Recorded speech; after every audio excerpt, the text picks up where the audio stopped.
Pero ahora les quiero llevar directamente a la palabra. Y esta palabra que quiero compartir con ustedes, que ya vamos a comenzar ya a emitir esta palabra, he sentido en mi corazón compartir de este tema por varias razones, pero la principal es la siguiente. ¿No se imaginan ustedes la cantidad de personas que nos escriben, que nos llaman, que nos consultan cada día, referente a sueños? Hermano, yo soñé esto, soñé aquello, yo vi esto, yo vi aquello otro, y me llaman a mí como si yo fuera un interpretador de sueños, ¿no? ¿Y qué significará esto? ¿Y qué me quiere decir a mí el Señor? Pero sueños, hermano, de todo tipo. Conmigo está soñando medio mundo.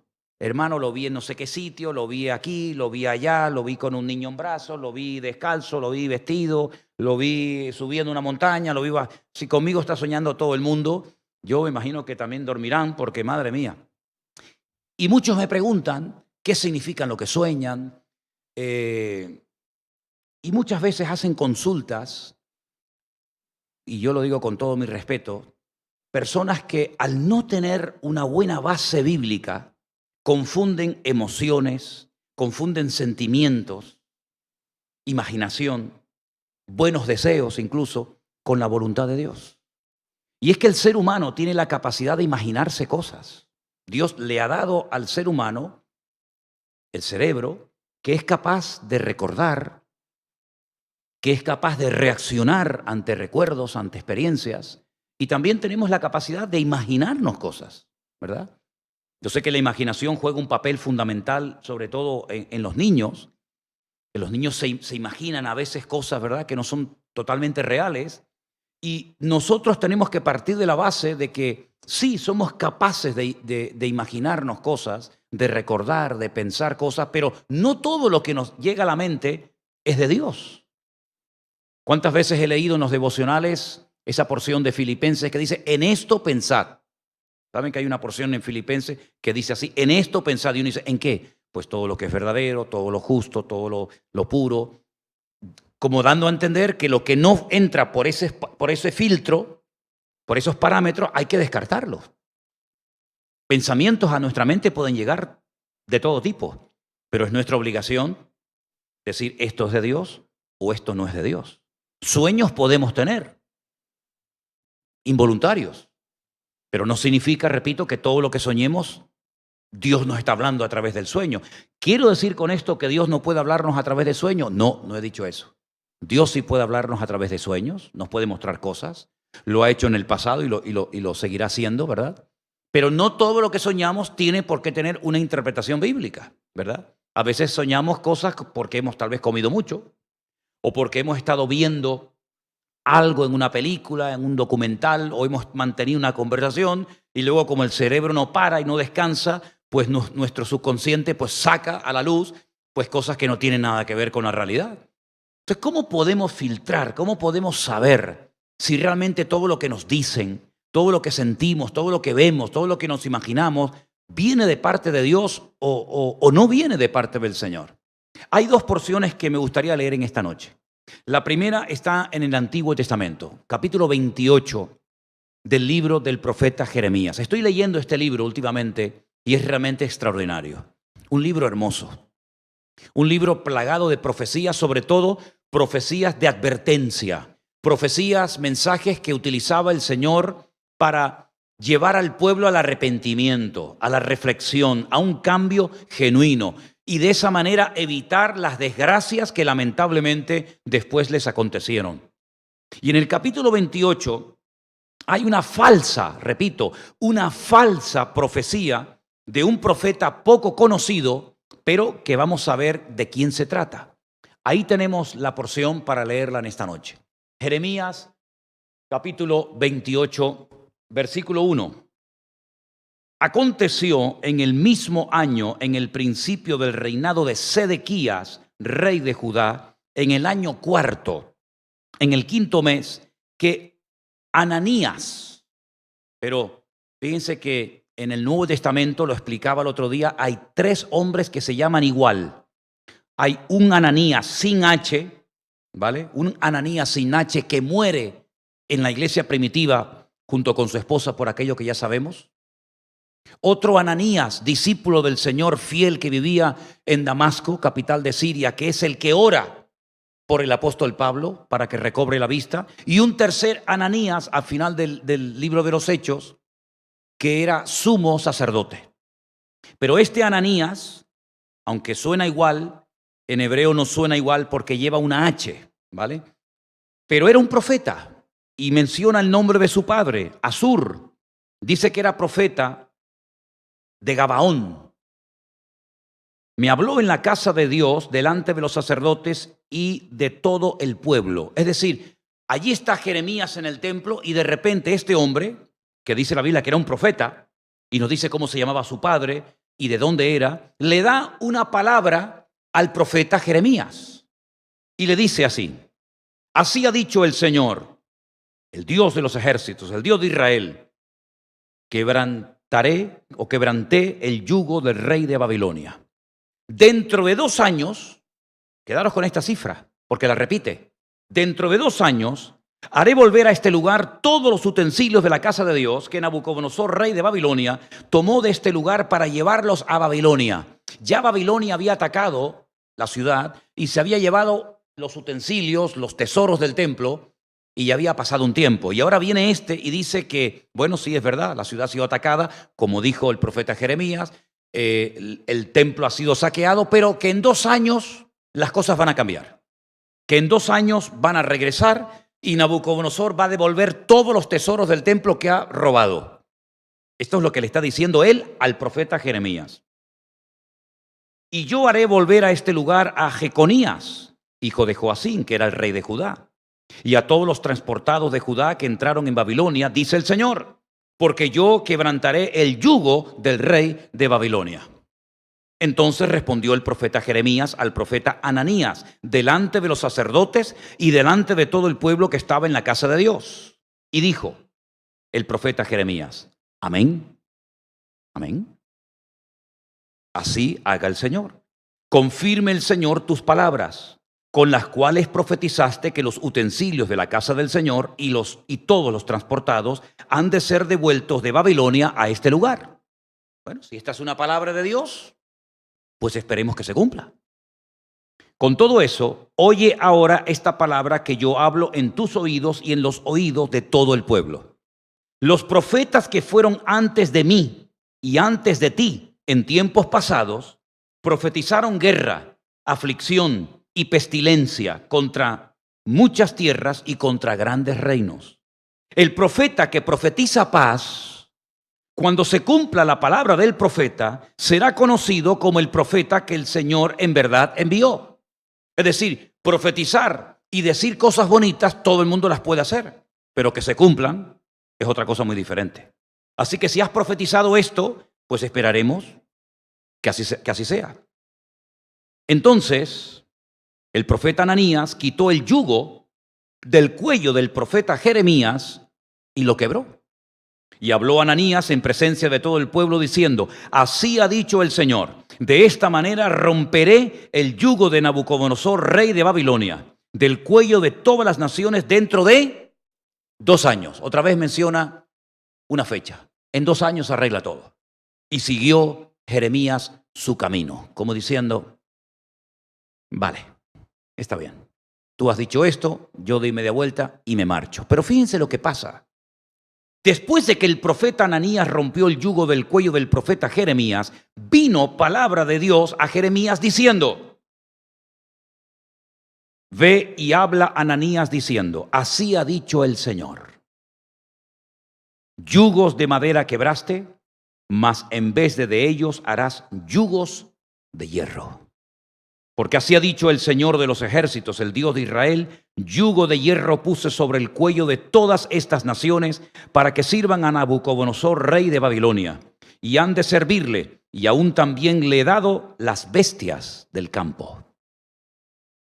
Versículo 15. Entonces dijo el profeta Jeremías al profeta Ananías: ahora oye, Ananías, el Señor no te envió y tú has hecho confiar en mentira a este pueblo. Por tanto, así ha dicho el Señor: he aquí que yo te quito de sobre la faz de la tierra. Morirás en este año, porque hablaste rebelión contra el Señor. Y en el mismo año murió Ananías en el mes séptimo. ¿Qué les parece? Dos profetas, uno falso y uno verdadero. Los dos profetizaron, uno una cosa y otro otra cosa completamente diferente. Uno decía que en 2 años todo se solucionaría. El país volvería a la normalidad, Nabucodonosor reflexionaría, se arrepentiría y volvería a entregar los utensilios que había robado en el templo de Jerusalén. Es decir, está creando una falsa expectativa en el pueblo.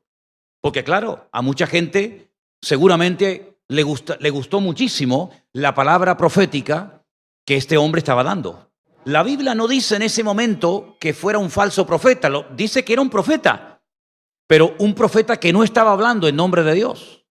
Un profeta que estaba diciendo cosas falsas, y aunque en un primer momento Jeremías dice que sigue su camino como diciendo no le hago ni caso, porque él sabía perfectamente cuál era la voluntad de Dios y lo que iba a ocurrir, cuando él se marcha, Dios le dice no, vuelve atrás y dile lo que va a pasar realmente. Y no solamente le dice que está profetizando mentiras y creando en el pueblo una falsa expectativa y mintiendo al pueblo, porque esto no iba a ocurrir ni dentro de 2 años, ni dentro de 20, ni dentro de 40, ni dentro de 50, sino dentro de 70. Porque Jeremías había dicho 70 años. Después de los 70 años de cautiverio en Babilonia, volveréis. Y este dice 2. Le está quitando 68 años a la profecía genuina y verdadera de Jeremías. Y le dice, no solamente estás profetizando mentiras, sino que además te digo algo más. Y ahí viene lo fuerte. Este año morirás.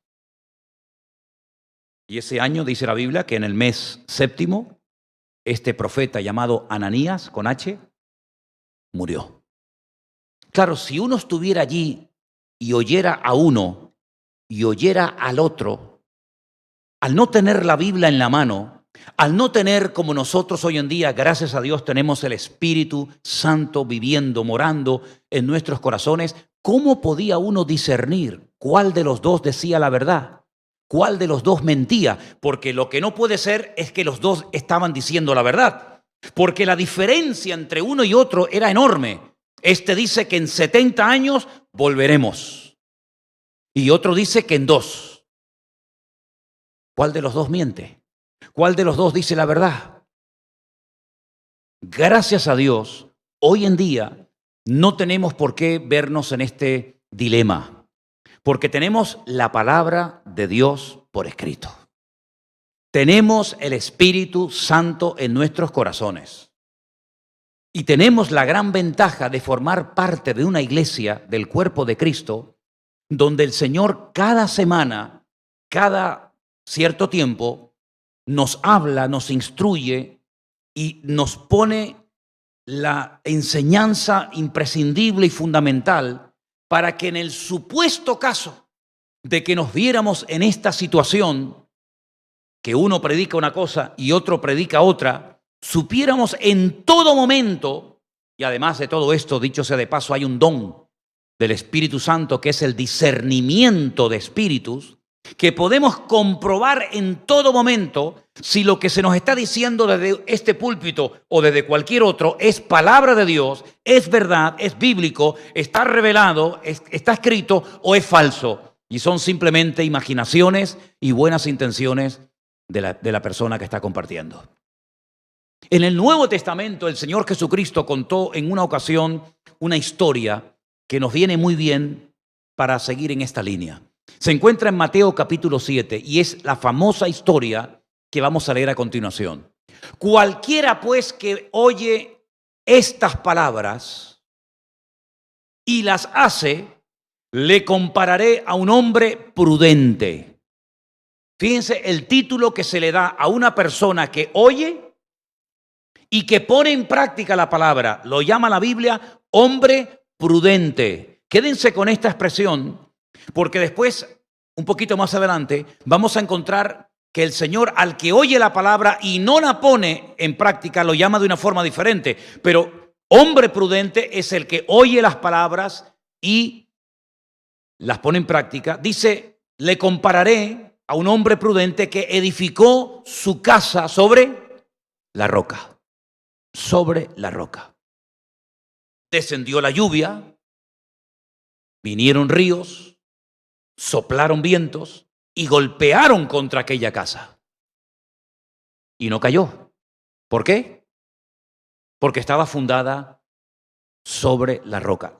La historia no nos habla del color de la casa, ni tampoco de los materiales, ni de los muebles, ni de la decoración, sino nos habla de algo que a priori no se ve, el fundamento.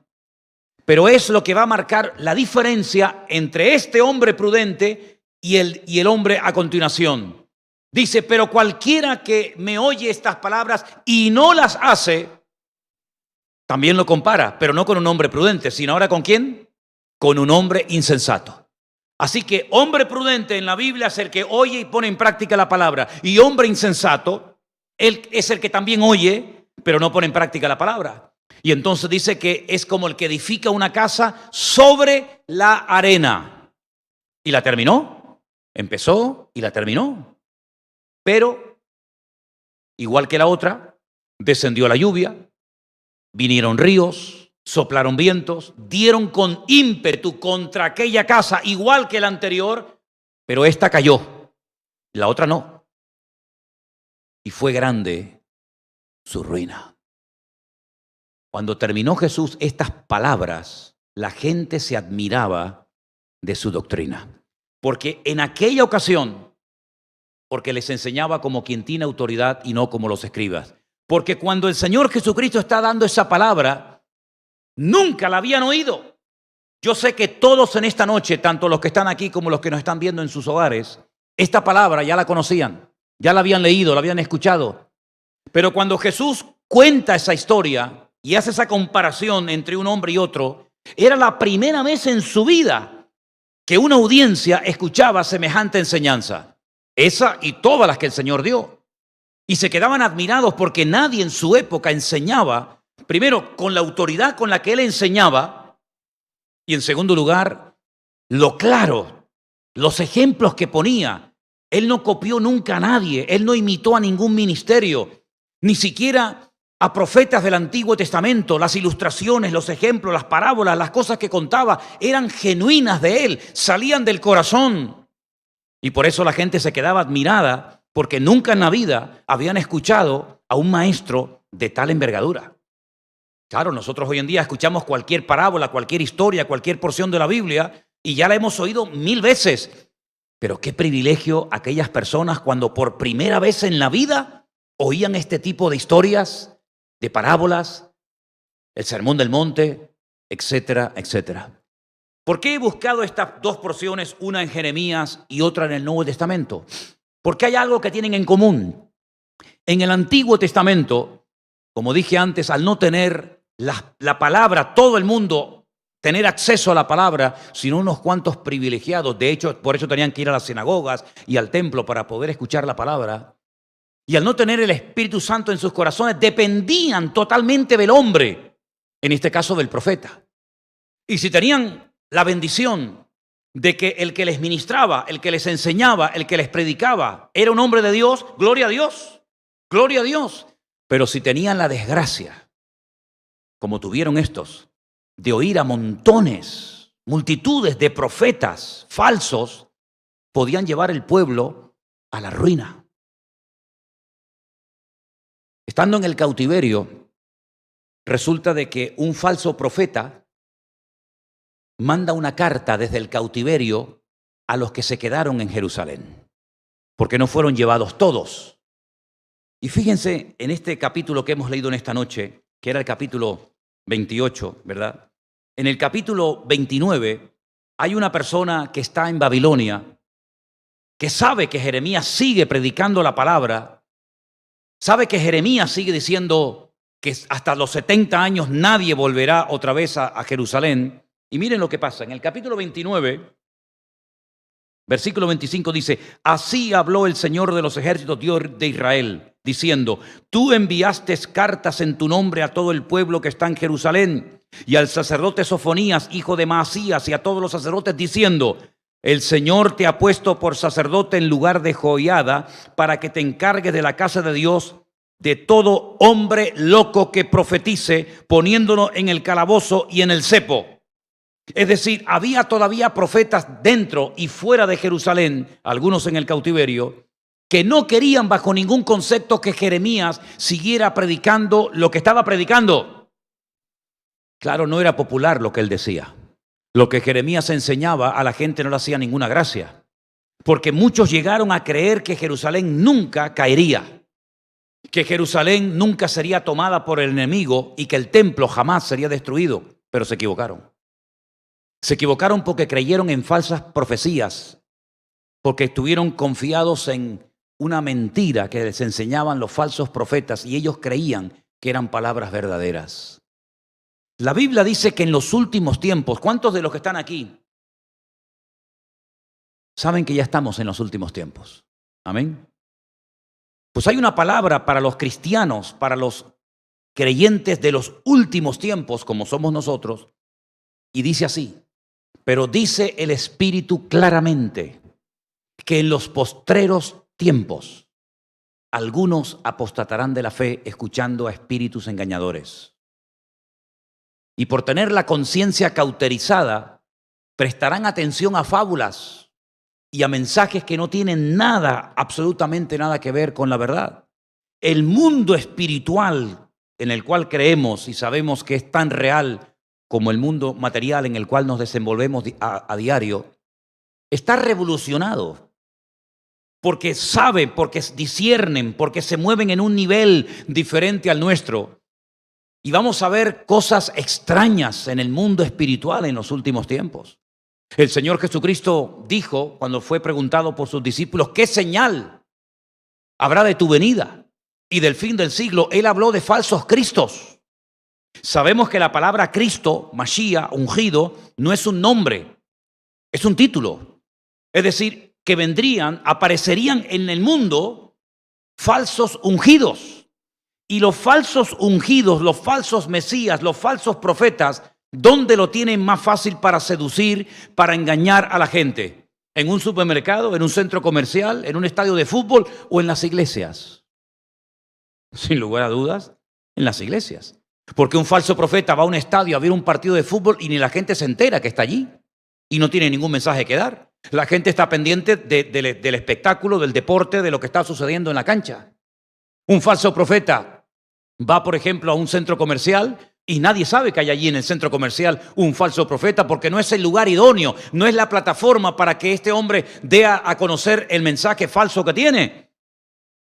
Pero sin embargo hay lugares donde esta gente se mueven como pez en el agua. ¿Y cuáles son? Los lugares donde se habla la palabra, los lugares donde se adora a Dios, los lugares donde la gente presta atención a las cosas del Señor, y entonces tenemos que estar atentos y con los oídos bien abiertos y con una buena base bíblica para que sepamos discernir en todo momento si lo que estamos oyendo, si lo que estamos recibiendo viene realmente del corazón de Dios o sabe Dios de dónde viene.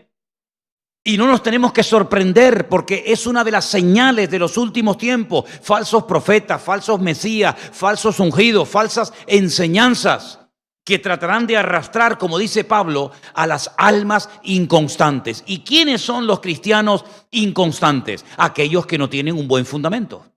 ¿El fundamento cuál es? La Biblia. Es la palabra de Dios. ¿Qué le pasó a la casa que se edificó sobre la roca? Que soportó todo lo que le venía. Lluvias la aguantó, vientos lo aguantó. Todo lo que le vino a la casa lo soportó perfectamente. Exactamente los mismos, elementos que atacaron, que fueron contra la casa edificada sobre la roca, fueron exactamente los mismos vientos, fue la misma lluvia, fue el mismo río el que golpeó en la casa del vecino. ¿Cómo uno permaneció y la otra se desmoronó? Por lo que no se veía, por el fundamento, que es lo que le da estabilidad a un edificio, a una casa. Y por eso tenemos que preguntarnos cada día, ¿tenemos bien puesto el fundamento en nuestra vida? Yo creo que sí, ¿sí o no, hermanos? Yo creo que sí, yo creo que nosotros podemos darle gracias al Señor de que hemos sido edificados sobre la roca, no sobre un hombre, no sobre una congregación, una denominación en particular, sino que estamos edificando sobre el Señor, sobre su palabra, pero lamentablemente no todo el mundo puede decir lo mismo. Y sobre todo las personas que se convierten en ambientes donde la palabra no es prioritaria, donde el estudio bíblico no es fundamental, crecen torcidos, crecen sin base, crecen sin fundamento y luego cuando viene el tiempo de la prueba, muchos no aguantan. Y entonces vienen los típicos argumentos: no hay amor, nadie me acepta, nadie me comprende. Y son las típicas personas que no se sujetan a nadie, que saltan de flor en flor, de iglesia en iglesia, tratando de encontrar el lugar idóneo, la iglesia perfecta, y no la van a encontrar porque la iglesia, el cuerpo de Cristo, no es perfecto. Porque está compuesto, está formado por seres humanos imperfectos como tú y como yo. Pero el amor de Dios, la madurez y todo lo que aprendemos cada semana y cada día de nuestra vida nos sirve para mantenernos firmes ante cosas que a lo mejor no son exactamente así como son, pero que el amor de Dios nos ayuda a soportarnos y amarnos y a respetarnos y a valorarnos los unos a los otros. ¿Cuántos dicen amén? Y por eso, lamentablemente, la ciudad de Jerusalén fue destruida. Y hay un libro que en castellano se llama Lamentaciones, y lo dije una vez y lo vuelvo a repetir. Siempre me llamó la atención el nombre de ese libro. Porque la Biblia dice que no tenemos, o nos enseña que no tenemos que quejarnos. Tenemos que estar gozosos y alegres, ¿verdad? ¿Y cómo el Señor permitió que un libro de su Biblia se llamara Lamentaciones? Cuando la Biblia dice que Él cambió nuestro lamento en baile. Y comencé a averiguar, y comencé a ver y a estudiar. Y entonces me di cuenta que en el idioma original no se llama al libro, que también fue escrito por el profeta Jeremías, Lamentaciones, sino que el libro recibe el nombre de la primera palabra que aparece en el libro de Lamentaciones. ¿Que alguien me puede decir cuál es? Busquen su Biblia en el libro de Lamentaciones y dígame cuál es la primera palabra que aparece en el libro. Porque con esa palabra es como se conoce en hebreo el libro de Lamentaciones. Ahí la tienen en la pantalla, por si quieren comprobarla. ¿Cómo? ¿Cómo se dice cómo en hebreo? Eij. Dígalo conmigo. Eij. Así se llama el libro de Lamentaciones. ¿Cómo? ¿Cómo ha quedado sola la ciudad populosa, la grande entre las naciones? Se ha vuelto como viuda. La señora de provincias ha sido hecha tributaria. Amargamente llora en la noche y sus lágrimas están en sus mejillas. No tiene quien la consuele de todos sus amantes. Todos sus amigos le faltaron, se volvieron enemigos. Es un libro de verdad impresionante, escrito también por el profeta Jeremías, donde cuenta la desgracia y la realidad de la triste y amarga destrucción del templo de Jerusalén y de la ciudad de Jerusalén. Y saben, hermanos, y no son casualidades, lo he contado en otras ocasiones y quisiera volver a contarlo ahora porque es muy importante a veces recordar cosas que se han dicho en el pasado para tenerlas presentes y no cometer nosotros los mismos errores y pecados que cometieron otras generaciones en el pasado. ¿Se acuerdan ustedes cuando Moisés está en el desierto y hay un momento en el que él envía, en español dice espías, pero la palabra original no es espías, sino más bien exploradores? Los envía para que exploren, para que vean lo bonito, lo hermosa que es la tierra de Canaán, la tierra que van a conquistar si son fieles al Señor. Y los manda, ¿verdad?, un representante de cada tribu de Israel. Y están durante 40 días viajando por todo el país. No se esconden. Son como una especie de turistas, ¿verdad?, que van a ver las montañas, si hay ríos, si hay agua, si no hay agua, si las ciudades están habitadas, si son grandes, si son pequeñas. Y después de 40 días, ¿se acuerdan?, vienen los 12 exploradores, los 12 turistas.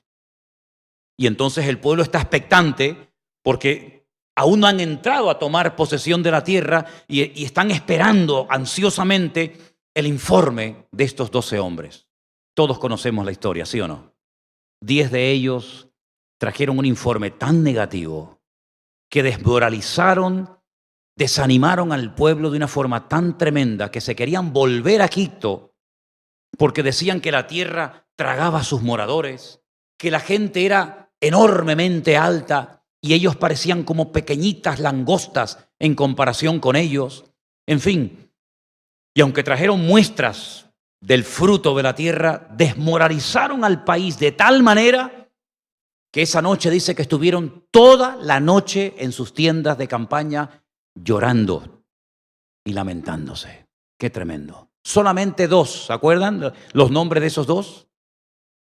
Josué y Caleb. Dijeron, alto, alto, no. Los vamos a comer como al pan. Dios nos va a entregar a la tierra. Pero lamentablemente sabemos que no les hicieron caso. Y esa noche el Señor decidió que no entrarían aquellos que habían salido de Egipto a la tierra que fluye leche y miel. 40 días estuvisteis dando vueltas reconociendo el país, a año por día.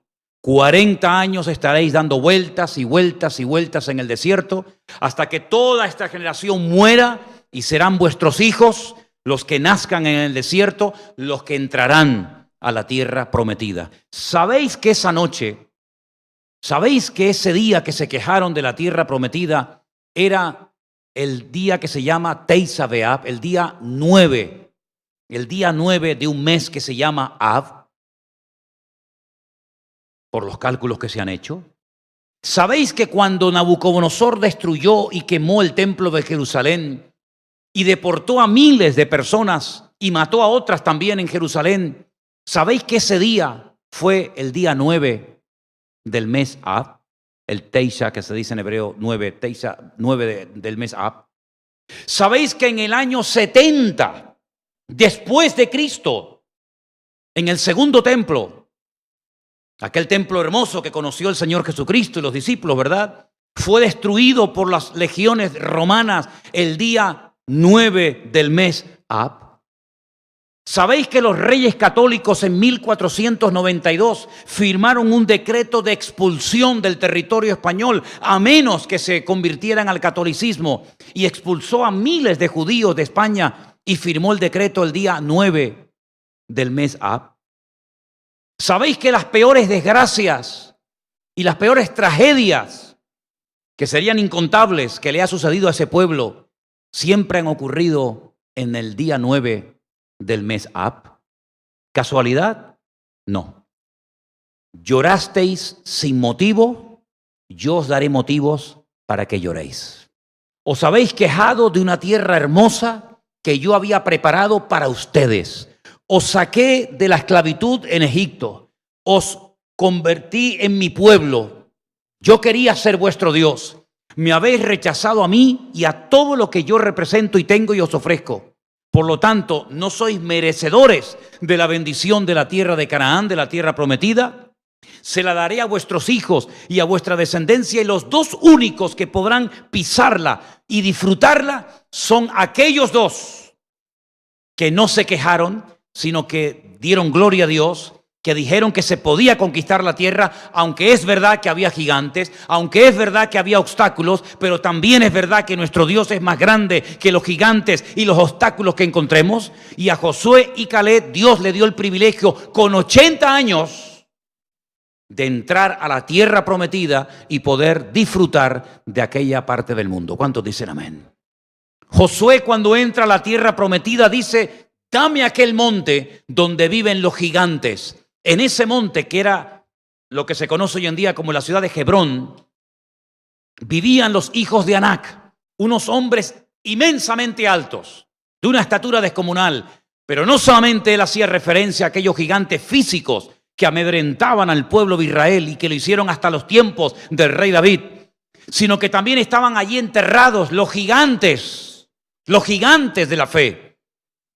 El patriarca Abraham y su esposa Sara, su hijo Isaac y su esposa Rebeca, el patriarca Jacob y su esposa Lea, allí estaban enterrados y allí siguen enterrados y se pueden visitar hasta el día de hoy.